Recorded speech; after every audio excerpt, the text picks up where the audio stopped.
Hey guys, it's me, Heather, again. I didn't think I was going to be popping in again so soon with another quick check in that goes outside of our normal Wednesday schedule. But it's been an important week over here, and I wanted to include all of you in it with me. I've also gone a little bit rogue and given Clark the night off as I record this. So it's just you and me chatting and hanging out for just a few moments. You may or may not have already listened to the episode that I did last week about the vulnerability of adult friendship after childhood trauma. Personally, that was a really pivotal episode for me, as I shared with all of you how adult friendships have been the source of both my greatest joys and my greatest sorrows. More specifically, I shared with all of you how 2023 was a really hard year for me when it came to friendship. I talked briefly about how I had ended one friendship at the beginning of the year and spoke of a more crushing loss at the end of the year when a relationship that I had experienced more as a sisterhood just blew up. I hadn't been prepared at the time to share more than that with all of you. The story I had been telling myself was that I couldn't talk about it with all of you until I'd had all of the pieces together, until I could name the key lessons and the takeaways, and until my pain could have some kind of point or purpose for all of you. I told myself I needed to have more of my shit together to be able to talk about it, and for my talking about it to have any kind of value for you. As with most of the stories we tell ourselves, it was exactly that, a story. Because you see, while I hadn't been ready to share my details with all of you, I had shared them on another podcast. The breakup in November devastated me. And when it had happened, I was consumed by my heartbreak. I found solace in my own favorite podcast called It's Gonna Be Okay. I've shared it with you on the show a time or two. I wrote to their team, I shared some of my story and how I had come to start healing. I shared both my pain and my okay thing, and they actually published my story a few weeks ago. I thought the story was just going to stay there in their podcast until I shared it privately with a Mayhem listener, and she encouraged me to let the rest of you in on it. Then, two other listeners stumbled upon it by happenstance because I'd already recommended the podcast to all of you a few times. I had recorded my essay for the podcast, and our own Mayhem listeners recognized me. They both reached out to me separately and shared how meaningful they had found what I had shared. They, too, thought more of my story belonged here on Mayhem, and they'd hoped I'd share it with all of you. So here I am, sharing already enough and a bit much. It's episode 250 of the It's Gonna Be Okay podcast, and I will link to it in the show notes. This episode features a poem titled, appropriately for the title of the podcast, A Bit Much by Lindsay Rush, a piece that grabbed my heart, helped me feel seen, and ultimately helped me accept myself a little bit more. I know I could probably get away with just sharing the link with all of you and calling it a day, but I don't think I've come this far to only have come this far. Yes, my heart was broken. And yes, I have begun to heal, but that isn't the whole story either. And I've decided that if I'm going to share the episode with you, I also have to share how this whole entire thing plays right into everything that we talk about every week on Mayhem. How recovering from childhood trauma makes some things really hard for us, and how my own childhood makes friendship really hard for me. As you're going to hear on It's Gonna Be Okay, when my sister friend broke up with me, she didn't go quietly. She blew it up with a full-on character assassination. She was mean and awful. She attacked all of my favorite things about myself, and she weaponized the way that I love. She left everything that we had shared in ashes, ensuring there wouldn't be anything left to resuscitate. And God damn it, it hurt so much.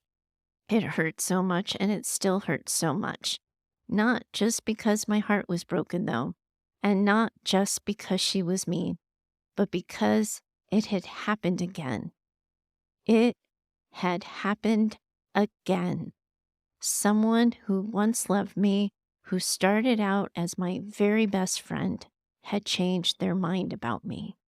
It had happened again. You see, that's my childhood wound. Regular listeners of the show have probably already heard me talk about how my mom died when I was in kindergarten. My dad instantly became a single dad to an almost 2-year-old and an almost 6-year-old, and Sandra was one of our babysitters, although it's kind of weird to call her that because she was actually older than my dad. She was awesome. She was so cool. I have so many great memories of her from that time.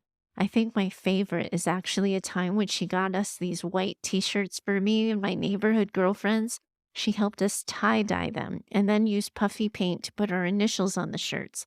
All of my girlfriends really loved her too. At some point, she and my dad had started dating, but they hadn't told my sister or I. They had kept it pretty much quiet from everyone. My sister and I found out that they were dating and getting married on the same day, the day of the wedding. I had been heading into 3rd grade at the time, and my sister was heading into kindergarten. And while that sounds kind of weird and really messed up, it really at the time was like one of the best surprises of all time.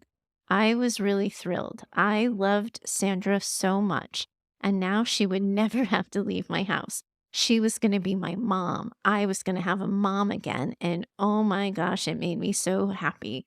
White dress and purple polka dots and all. I got to be in the wedding too. Me and my sister were flower girls, and it was the best day ever. And we got to ride in a limo. In my memory, though, things shifted almost immediately. I had been outside barefoot that same week of the wedding. I was swinging super high on the swing, getting as high as I could and jumping off. I always loved that sensation of my body just flying through the air and then landing. I loved soaring. In my memory, I had been doing that. In my own world, where out of nowhere, I hear Sandra scream at me to put some shoes on and that I couldn't be barefoot outside. It didn't make sense to me. I'd always been barefoot. Now that she was my stepmom, I couldn't be. And suddenly she talked to me in that way. That's the story that started so much of my own therapy over the years. The way I experienced that transition was 1 second she loved me, and then the next, when she had become my mom, she was just up to here with me. I remember feeling like as my mom, she didn't like me as much as when she was my babysitter. My wise 47-year-old mind can now tell you that Sandra isn't a narcissist, and I've never ever believed her to be one. She does struggle significantly with anxiety, but I never knew that as a kid. I just always experienced her as harsh and controlling, and she said a lot of mean things to me over the years. I grew up feeling isolated, unliked, and separate in my own family. It was clear to me that the way I moved through the world just set her teeth on edge. My wise mind can tell you that that makes sense. As a kid, I was high energy, unruly, enthusiastic, talking all the time. I'm sure no surprises there. I had a lot of opinions, and most were different from hers. I didn't scare easily, and I was easily delighted. I've always been me. I was also absent-minded, clumsy, unfocused. I was impulsive. I never tried in school, and no one ever pushed me to because I was the kid whose mom had died. And every teacher after kindergarten knew that about me. So they just all let me skate through, had zero expectations, and told my dad it was okay that I was a C student. My dad and Sandra knew I was capable of being a better student, and they were right. But the only way they knew how to get me there was to shut everything down. That kind of kid paired with a highly anxious adult, and we can see the clusterfuck emerge. The more unruly I was, the more anxious she was, and the more controlling she became. She became stricter and stricter and more restrictive. When she met me, I was always sleeping over friends' houses or having friends sleep over at my house. By the sixth grade, I was never allowed to go to friends' houses, and none were allowed over to mine. Right until I left for college, I never had a curfew because I was never actually allowed to go out. I grew up pretty lonely in my own room, working for my dad or going to the library. I only had friends at school, and as you might imagine, it's hard to get close to people when you can't spend time with them outside of class. Socially, I was a disaster. My world kind of came crashing down around me one morning in the seventh grade. Sandra had yelled at me because my hairbrush was on the wrong dresser. And I just started crying, and I couldn't stop. I was crying in the car on the way to school and sat in homeroom with my eyes just leaking tears until a friend told the teacher, and the teacher sent me to the guidance counselor, and I just cried in her office for the whole damn day. And it's like it finally hit me. My mom had died. She was never coming back, and it was permanent. That was the start of a depression that didn't really end until the summer going into my sophomore year of college, when I started to find myself a bit more, get to know myself, and develop an identity outside of my mom dying and my stepmother not liking me. And throughout that time, I never quite recovered or reconciled with the idea of how she had really seemed to like me so much. And then suddenly she just didn't. And that's the pattern that has chased me my entire life. My energy, the way I move through the world, the way I show up, being something at the start seems attractive and worth loving until, well, until it doesn't. The monkey on my back has always been that people I have loved change their minds about me. And it always feels like it hits me out of nowhere because it's usually when I'm the most happy, the most in my own skin, the most myself. It is a pattern that has repeated numerous times. But shit, this time I had really thought I had had it licked. If you and I had been talking together in 2022, I would have told you I had it all figured out. I had a solid friend group, a tribe, women I loved fiercely and who loved me right back. I thought the work, as we like to call it, was behind me. I was good. I had started reinventing my career into what all of you have come to know as Daughters NPD and Mother Mayhem. I wasn't happy that I had started 2023 by ending a friendship, but I had accepted that I had made a choice that I needed to. But the end of that year, shit, I did not see that one coming.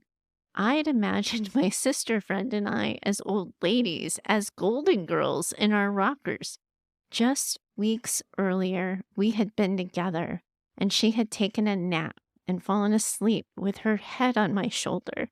Not for the first time. I had felt that safe to her just weeks before. The floor was taken from under me when she blew it all up. She broke my heart, and I couldn't quite believe I was there again. And as you might imagine, there has been grief. You're hearing it. And there has been honest reflection on my role in all of this. It is not lost on me. And of course, she pointed it out, lest I forget, that I myself had quite a track record of disrupted relationships behind me. Like it or not, I'm the common denominator, right? Me, who I am, how I move through the world, how I show up, it's a lot. The hardest part of healing has been realizing that there's very little I would change. I really wish that weren't true. I wish I could point out something to all of you that I didn't like about myself, a part of me I thought was a problem, something that I could fix that would undo the ending. But alas, I was me. I was who I was. I loved her with my whole heart, unconditionally. And apparently, I told her that just a few times too often. Everything about me suddenly became too much or not enough, too much or not enough for her. That's what I've been working on accepting. Parts of me were too much, other parts were not enough. It hurts, but also I have spent nearly a year with all of you talking to you about building better relationships with yourselves. And this, my friends, is why. Not so you come to know yourself so well that you get rejected, but so that you know yourself, learn to accept yourself, and then you find your people who can meet you in that place and love you for who you are. That is what the work looks like after doing the work, my friends. Now I know I can't shapeshift to be smaller, different, less of this, more of that. I can apologize for the things I failed in and mistakes I made. And of course, I tried to do that. I know too that I have more work to do on my own boundaries. When things are going well for me, but harder for other people that I love, I do tend to give them a pass. And being a therapist can be a hazard in relationships. When I understand why someone's doing something, even if it feels disrespectful, I tend to give them a pass too. And while I think of my emotional intelligence as my superpower, I have been told that it makes me hard to be in relationship with, that it can be a lot. I also think that once relationships get super close, I lean on the intimacy and the trust instead of communication. We know we love each other, so I assume things are understood without having to be said. I assume my intentions are trusted to be good, and I assume that the other person didn't mean it that way and that their intentions are good too. I create that story because I know their hearts. So, of course, for me, XYZ doesn't really matter that much. You've heard me acknowledge that I over explain and can overshare sometimes. It is a bad leftover habit from trying to avoid conflict in childhood. I can also be sensitive to inconsistency in relationships. I can own all of these parts of me, and I know if you lined up all the ghosts in my graveyard of friendships past, they'd probably add a few more things to the list. But I can't love differently. I can be aware of all of those things, and I can work on them, but I can't move through the world differently. I can't not be me. I can't self-abandon. Healing has meant returning to self-acceptance, digging in to self-acceptance.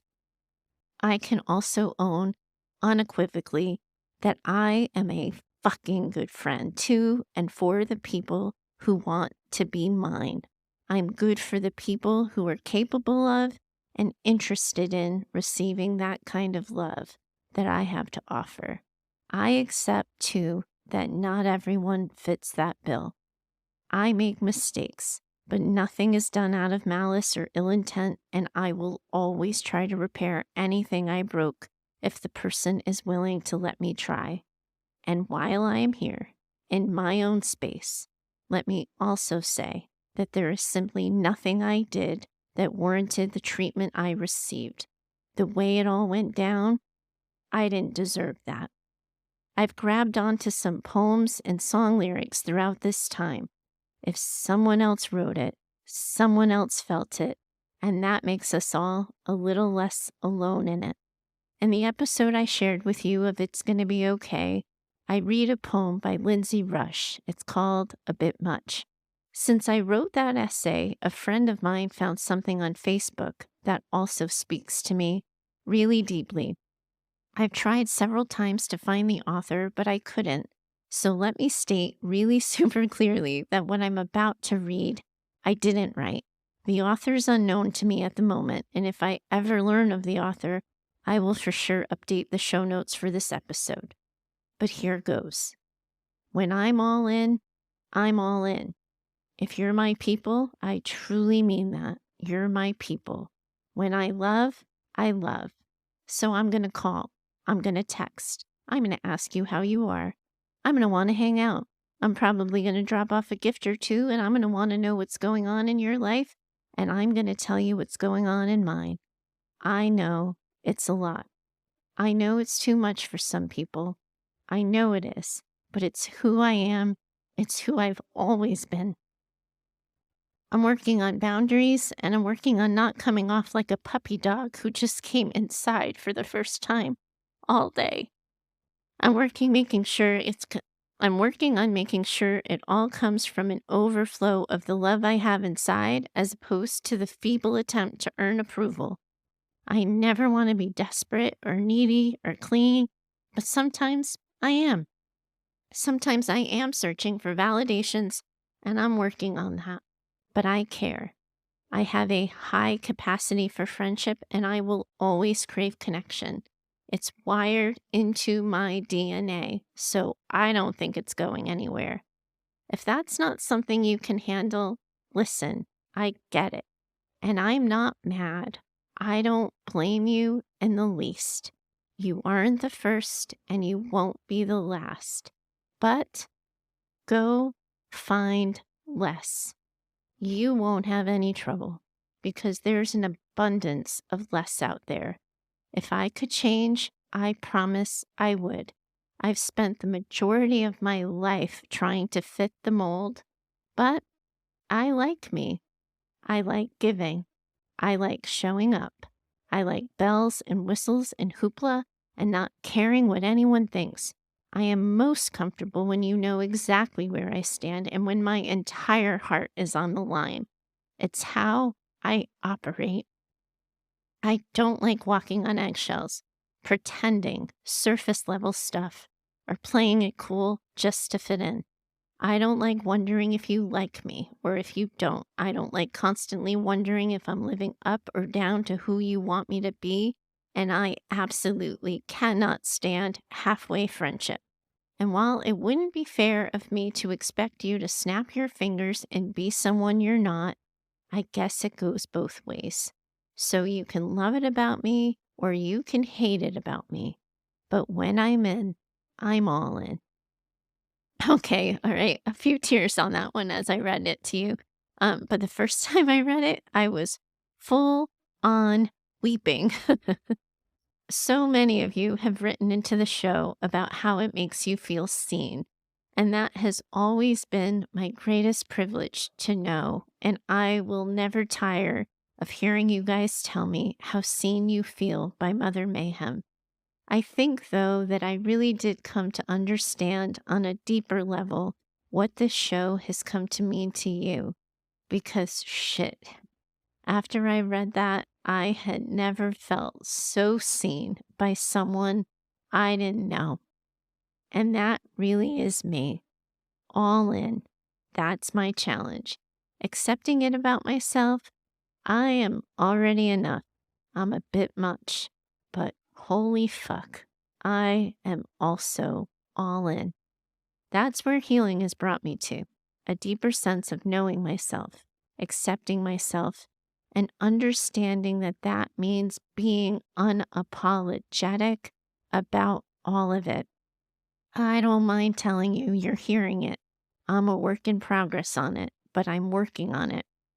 I didn't know I was going to share any of this at any point in time, but now that it is out there, I really do hope it serves as an example for you of what the work after the work sometimes looks like. I hope too that it helps you see what I mean when I say each week that I'm in it with you.